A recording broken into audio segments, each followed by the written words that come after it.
Hello friends, जय Hind, good morning, Radhe Radhe.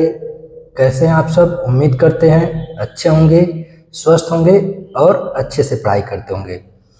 जैसा कि आप सभी लोग जानते हैं, हम पिछले वीडियो में बायोलॉजी के पहले अध्याय से बहुविकल्पी प्रश्न जो भी बनने वाले थे या आने की उम्मीदें हैं वो सारे करवा दिए हैं।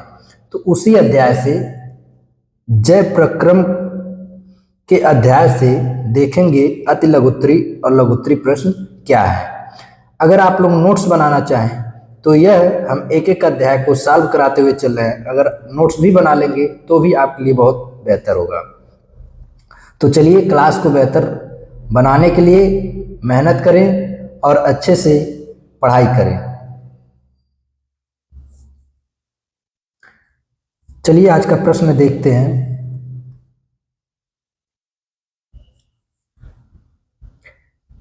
मनुष्य में वृक्क एक तंत्र का भाग हो जो संबंधित है। मनुष्य में वृक्क एक तंत्र का भाग हो जो संबंधित है। किससे? पोषण से, श्वसन से, उत्सर्जन से, परिवहन से। तो ऑप्शन नंबर सी, उत्सर्जन से।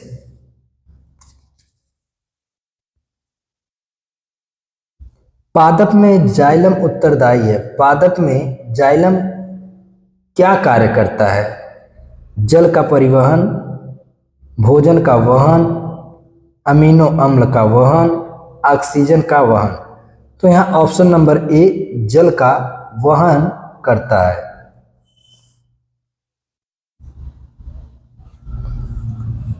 स्वपोषण के लिए आवश्यक है कार्बन डाइऑक्साइड तथा जल, क्लोरोफिल, सूर्य का प्रकाश, उपरोक्त सभी। तो स्वपोषण यानी स्वपोषी क्रिया के लिए ये सारे क्रियाकलाप आवश्यक है। ऑप्शन नंबर डी, उपरोक्त सभी।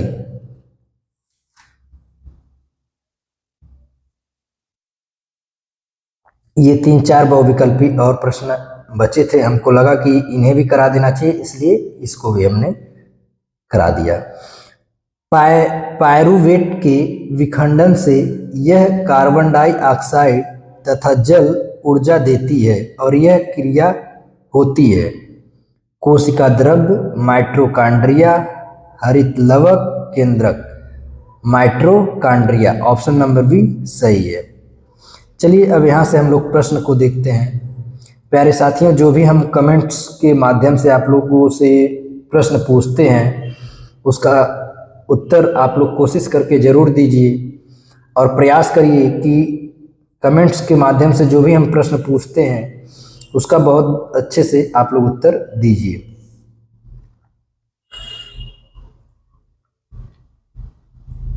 दिया है, हमारे शरीर में वसा का पाचन कैसे होता है?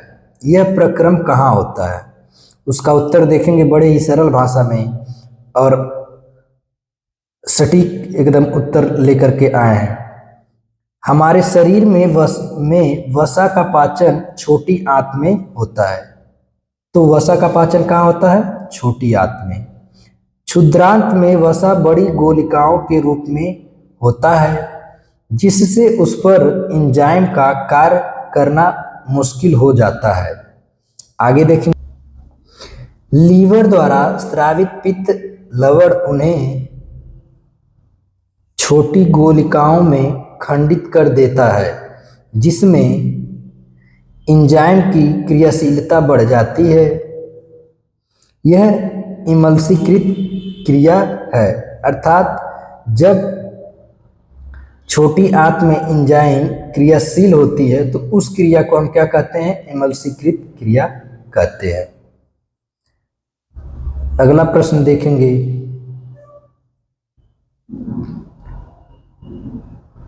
भोजन के पाचन में लार की क्या भूमिका है?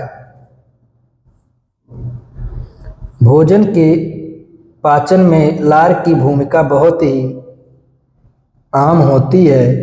लार ग्रंथियों से निकलने वाली लार भोजन को गीला और चिकना बनाती हैं। लार में मौजूद एंजाइम भोजन में मौजूद कार्बोहाइड्रेट को तोड़ते हैं। ये लार का कार्य है। और भी कुछ इनके बारे में देख लेते हैं। लार भोजन को गीला करती हैं और लुगदी बनाती हैं। लुगदी मतलब छोटे छोटे टुकड़ों में वो तोड़ती हैं और मुलायम करती हैं। लार में मौजूद एंजाइम भोजन में मौजूद कार्बोहाइड्रेट को तोड़ते हैं। लार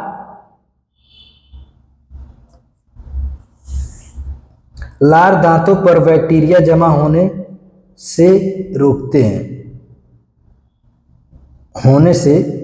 हैं। टालिन, जिसे पत्यालिन भी कहा जाता है, यह स्टार्च को मल्टोज में तोड़ता है।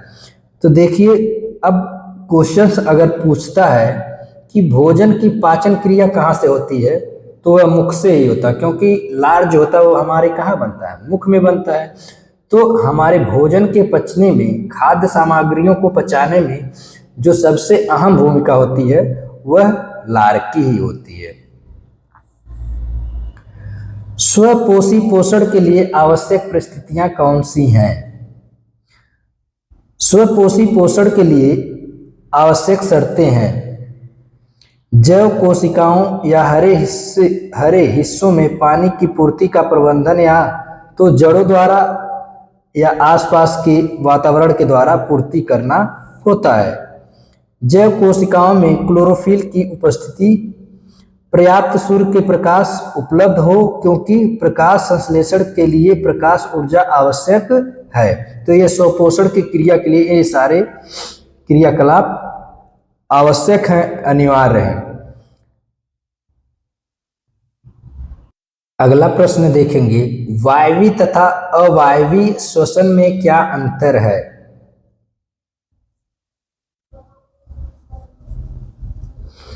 वायवीय श्वसन ग्लूकोज का ऑक्सीकरण करके कार्बन डाइऑक्साइड और पानी उत्पन्न करता है, जबकि अवायवीय श्वसन में ग्लूकोज का अपूर्ण ऑक्सीकरण होता है और अल्कोहल और कार्बन डाइऑक्साइड उत्पन्न करता है। तो ये दोनों का अंतर था। वायवीय श्वसन हानिकारक नहीं है, जबकि अवायवीय श्वसन पादपों के लिए क्या है? जहरीली है। पादप मतलब पौधों के लिए। अगला प्रश्न, गैसों के अधिकतम विनिमय के लिए कूपिकाएं किस प्रकार अभिकल्पित हैं? गैसों के लिए अधिकतम विनिमय के लिए फेफड़ों में कूपिकाओं की भित्तियां पतली होती हैं और उन पर रुधिर वाहिकाओं का जाल होता है।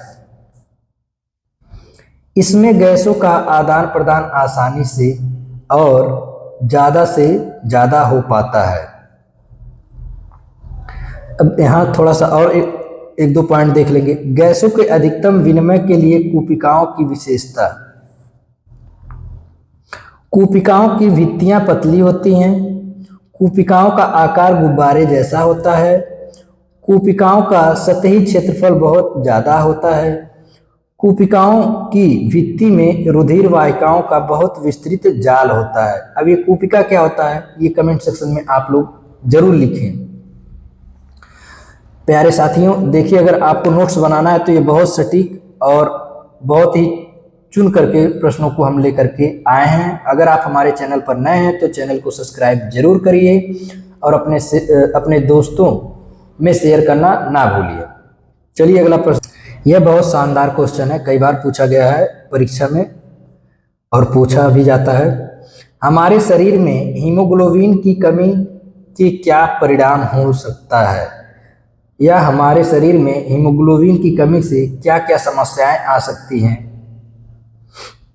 उनको हम जानते हैं। शरीर में हीमोग्लोबिन की कमी से कई समस्याएं हो सकती हैं, जैसे हीमोग्लोबिन की कमी को एनीमिया कहते हैं। अगर हीमोग्लोबिन की कमी होती है तो क्या होती है? एनीमिया, जिन्हें हम कहते हैं कमजोरी, खून की कमी। हीमोग्लोबिन की कमी से शरीर के अंगों को पर्याप्त ऑक्सीजन नहीं मिल पाती है। इससे शरीर में थकान, कमजोरी, सांस लेने में दिक्कत, दिल की धड़कन बढ़ना, त्वचा का पीला पड़ना जैसी समस्याएं हो सकती हैं। किसके कारण?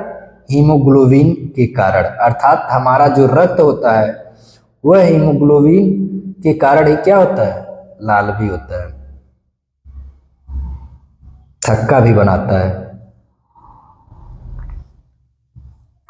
अगला प्रश्न, मनुष्य में दोहरा परिसंचरण की व्याख्या कीजिए, यह क्यों आवश्यक है?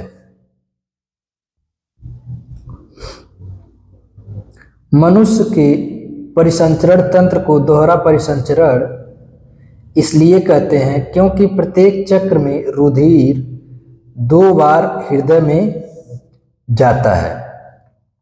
हृदय का दायां और बायां बंटवारा ऑक्सीजनित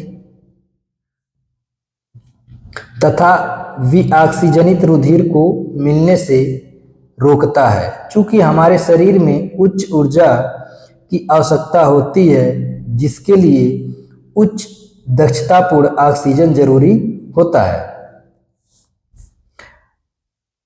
अगला प्रश्न, जाइलम तथा फ्लोएम में पदार्थों के वहन में क्या अंतर है? जाइलम पानी को निकालता है और पौधों से जड़ों तक खनिजों को घोलता है, और फ्लोएम पत्तियों से पौधों के अन्य भागों में तैयार खाद्य सामग्री पहुंचाता है। तो ये सारा जाइलम का कार्य और फाइलम का कार्य है। आगे देखेंगे, जाइलम में सामग्रियों का परिवहन जलयान और ट्रैकिड्स के माध्यम से होता है, जबकि फ्लोएम में परिवहन छलनी ट्यूबों के माध्यम से होता है, और यह साथी कोशिकाओं की मदद से होता है। अर्थात ये पौधों में उपस्थित होता है जो जल के परिवहन और खनिज लवण के परिवहन यानी लाने ले जाने का कार्य करते हैं, जिससे पौधे अपना भोजन आसानी से बनाते हैं। नेफ्रॉन क्या है? एक क्वेश्चन ये भी था। नेफ्रॉन क्या है? नेफ्रॉन वह संरचना है जो अपशिष्ट के उत्सर्जन के दौरान मूत्र का उत्पादन करता है। यह अपशिष्ट मतलब होता है बेकार, और रक्त में मौजूद अतिरिक्त पदार्थों को हटाने की प्रक्रिया में किया जाता है। प्रत्येक मानव गुर्दों में लगभग 10 लाख नेफ्रॉन मौजूद होते हैं। प्रकाश संश्लेषण किसे कहते हैं? यह वह प्रक्रिया है जिसके द्वारा पौधे सूरज की रोशनी में ऊर्जा को ऐसे प्रकार की ऊर्जा में बदलते हैं जिसे बाद में उपयोग के लिए संग्रहित किया जा सकता है। पौधे इस प्रक्रिया को प्रकाश संश्लेषण प्रक्रिया केंद्रों में करते हैं। अर्थात प्रकाश संश्लेषण क्रिया कहाँ करते हैं? केंद्रों में करते हैं। पादप हार्मोन किसे कहते हैं? पादप हार्मोन प्राकृतिक रूप से पाए जाने वाले कार्बनिक पदार्थों का एक समूह है जो कम सांद्रता में शारीरिक प्रक्रियाओं को प्रभावित करते हैं। प्रभावित होने वाली प्रक्रियाओं में मुख्य रूप से वृद्धि, विभेद और विकास शामिल हैं। तो प्यारे साथियों, ये कुछ प्रश्न थे। अगर आप लोग नोट्स बनाना चाहें तो कक्षा 10 के जीव विज्ञान अध्याय 1 से जो भी आपका पाठ्यक्रम है वह लास्ट तक हम जीव विज्ञान को सॉल्व कराएंगे, और हमारी परीक्षा की दृष्टि से जो भी प्रश्न पूछे गए हैं या आने वाले हैं उसको हम जरूर सॉल्व कराएंगे।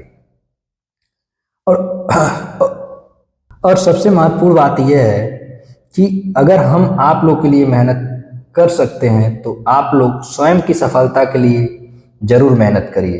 अर्थात आपकी सफलता आपका मेहनत ही सब कुछ कर सकता है। आपकी सफलता तभी संभव है जब आप ईमानदारी से और अच्छे से मेहनत करेंगे। धन्यवाद। जय हिंद।